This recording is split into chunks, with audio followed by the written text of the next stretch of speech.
नमस्कार, मेरा नाम विकास कुमार यादव है। वर्तमान में मैं इलाहाबाद यूनिवर्सिटी से स्नातक उत्तीर्ण हुआ हूँ और मेरा स्नातक भी यहीं से रहा है।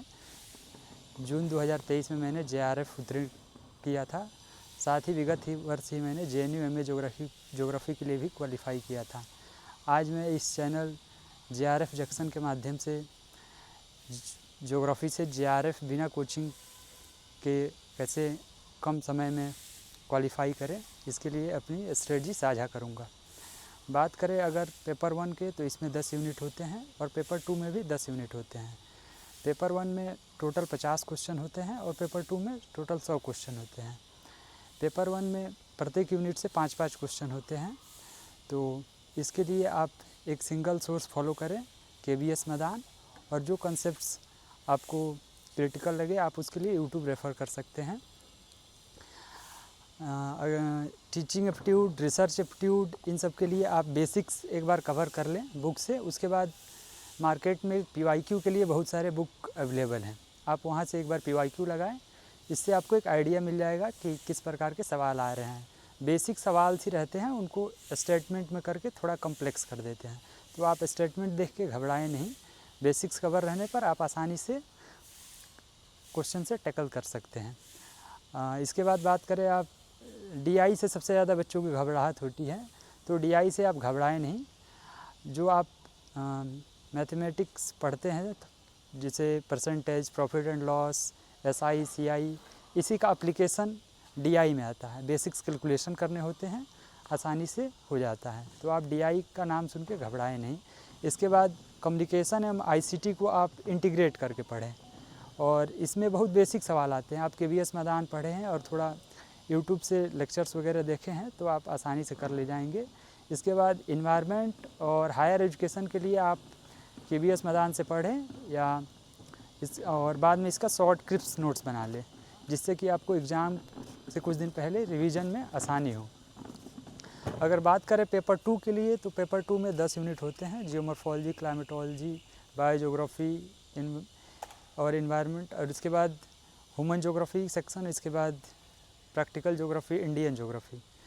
तो आप फिजिकल ज्योग्राफी में जियोमॉर्फोलॉजी, क्लाइमेटोलॉजी, ओशियनोग्राफी और बायोज्योग्राफी, इन सब के बेसिक्स क्लियर करने के लिए सबसे पहले आप NCERT और GC लियोंग को देखें, क्योंकि जो जियोमॉर्फोलॉजी में लैंडफॉर्म्स हैं, उसके GC लियोंग्स में जो सविंदर सिंह सर में अच्छे से एक्सप्लेन नहीं है, उसको GC लियोंग में बहुत ही कम्प्रिहेंसिवली दिया गया है।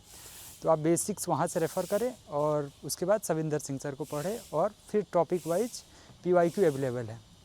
बहुत सारे बुक्स भी अवेलेबल है PYQ को, और आप थोड़ा स्मार्ट स्टडी करें। एक ऐप है फ्रेंड जियो करके, वहाँ टॉपिक वाइज सारे PYQs अवेलेबल हैं। तो रिवीजन के बाद आप वहाँ से PYQ लगाएं, उससे आपको आइडिया लगेगा कि किस प्रकार के सवाल आ रहे हैं। बहुत सारे लोग पढ़ते बहुत ज़्यादा हैं बट रिवाइज़ नहीं करते, PYQ नहीं लगाते, जिससे कि उनको एग्ज़ाम हॉल में वो थोड़ा नर्वस हो जाते हैं। तो आप जितना ज़्यादा हो सके आप PYQ लगाएं, मॉक टेस्ट दें। इससे आप एग्ज़ाम हॉल में एक माइंडसेट डेवलप हो जाएगा क्वेश्चन को आसानी से एलिमिनेट करने का। और इसके बाद बात करें ह्यूमन ज्योग्राफी में, तो आप ह्यूमन ज्योग्राफी के लिए पॉपुलेशन एंड सेटलमेंट के लिए आप माजिद हुसैन सर को पढ़ सकते हैं। फिर PYQ रिवीजन सेम चीज़ वहीं करना है।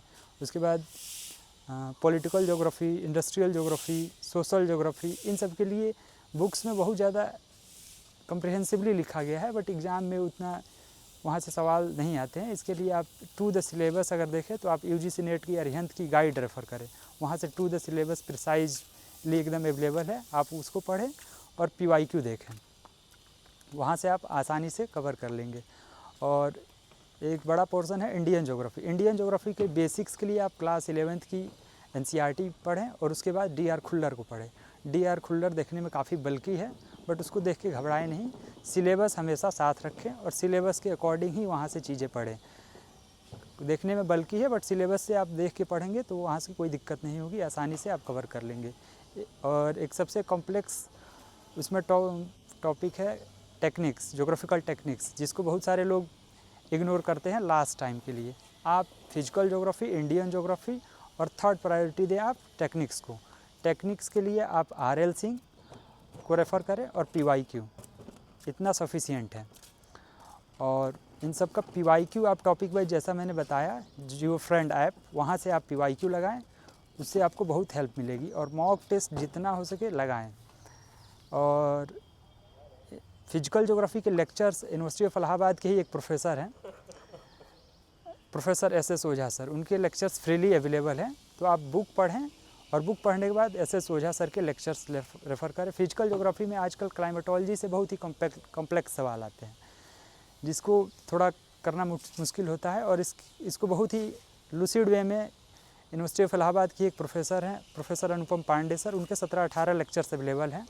आप क्लाइमेटोलॉजी के कंसेप्ट्स वहाँ जाएँ और उनसे आप पढ़ें, आपको क्लाइमेटोलॉजी के सारे कॉन्सेप्ट्स बहुत ही ईजिली समझ आ जाएंगे।